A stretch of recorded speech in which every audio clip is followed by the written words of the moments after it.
Welcome back to Let's Turn 2, everybody, and for the first time in 18 months of creating content on this channel, we are going to have a second video.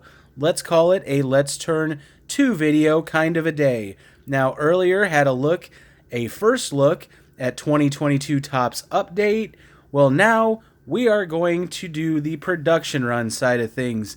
I will link that first video down in the description in case you've missed it and want to check it out. Definitely got some nice cards there, but now it's time for the math side of things because I just love trying to figure the production run when it comes to flagship Topps releases. So we've done this for Series 1, Series 2, now Update gets its turn. So I'm going to walk everybody step by step through using a pen, sheet of paper, and the numbers that I have already figured off to the side. Now, Topps, on the back of their packs, provides pack odds. The only one that I am concerned with here is that one right there. It's the first one that they list, and that is the gold. The golds are going to be numbered to whatever year you are in, so this year would be 2022. Right here, they're telling us 1 in 14 packs. Why? What's the other reason why I focus on the gold? The gold is across the board. It doesn't matter if you're opening whatever form of retail you might have, blaster box, hanger box, value pack, whatever, does not matter. Doesn't matter if you're opening a hobby pack or a hobby jumbo. They are all part of the same thing. So it's not as if I need to make this list for hobby, a second list for blaster boxes, a third list for, hobby jumbo, and then add all that together. No, it's all part of the same thing, and I'll further explain as we move along. So we just seen on the back of this pack that Topps is telling us it takes 14 packs, and in this case, we have 14 cards to a pack, which gives us a number of 196. That's how many cards Topps is telling us we would need to sort through to find one gold parallel. Now, if you want to test out my theory, whatever pack it is you have that you're opening, if it's a hobby jumbo, look at the pack odds, I should say. Yes, that number is going to go down. It might be 1 in 6 or 1 in 8, whatever it's going to be. But if you take that number and multiply it by how many cards are in that pack, you are going to get a very, very similar number to what you see right there. Same thing if you do that in retail. It's going to be either identical or very close to it. So let's drop that 196 down. We've already said that there are 2022 of each card. Again, it's to whatever year you are in. So that means if there was only one card in the whole set that had a gold parallel, you would have to sort through 396,312 cards. But we know that that's not the case because all cards in the base checklist have a gold parallel. So we need to go a step further and multiply that.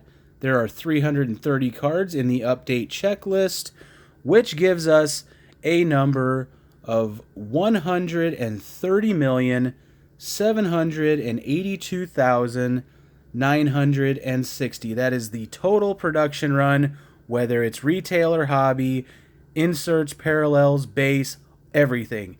That, and again, this is all for fun, but I'm using the math that I believe is being provided from Topps.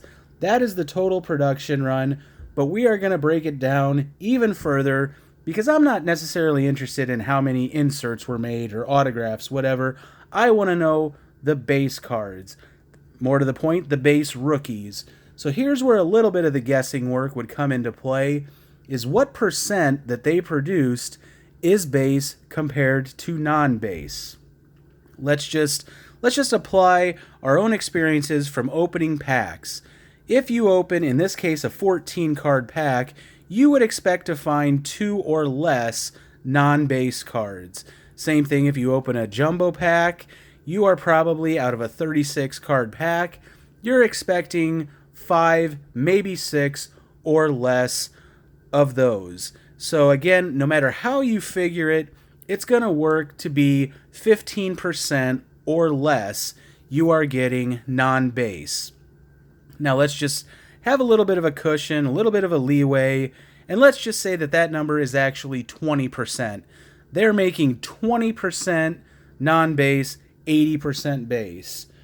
So we're going to multiply that by 0.80, so 80%, and that gives us a number of 104,626,368, and then the remainder, whatever that is, about 25 million or so, 26 million, that's all going to go into your parallels, retail exclusives, autos, relics, manufactured relics, just all of that stuff goes in to that remaining 26 million and change.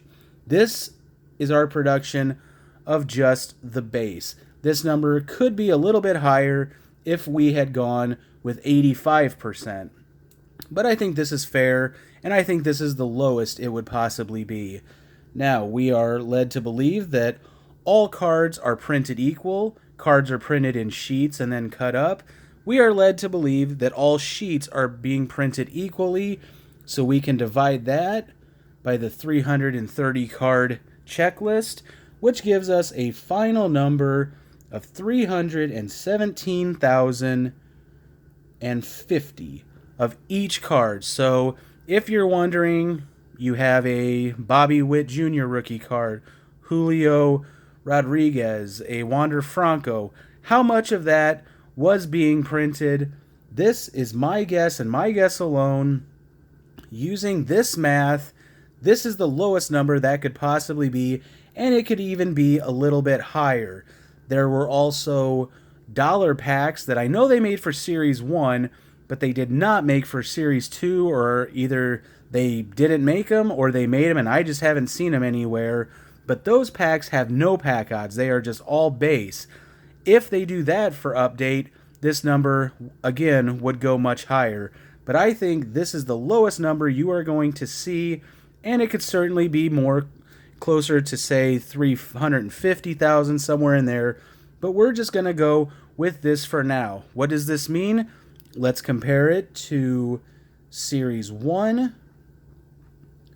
When I used this same math, Series 1 had 860,563 base, and Series 2 had 384,989 of each base. So even if you don't agree with what I'm doing here, if I'm applying the same logic to all three releases, then my final number, just trying to compare what they made more or less of, is going to be accurate. So you can see right here a significant difference between Series 1 and Update. They made basically 37% of what was produced in Series 1, and compared to Series 2, not so much different, only about 18% of a difference there, but still, probably, let me know if you agree, the most anticipated of the three releases, just because of the rookie checklist. The most anticipated of the three also is the shortest print run. So keep that in mind moving forward. Let me know what you think. If you agree, if you disagree, if you've seen other channels do this, if you've done it yourself, what did you come up with? Now, I've had these two packs off to the side. Let's go ahead and make a dent into that 317,050 by opening two packs. We will open both of these at the same time. Hopefully get a nice Julio Rodriguez or Wander.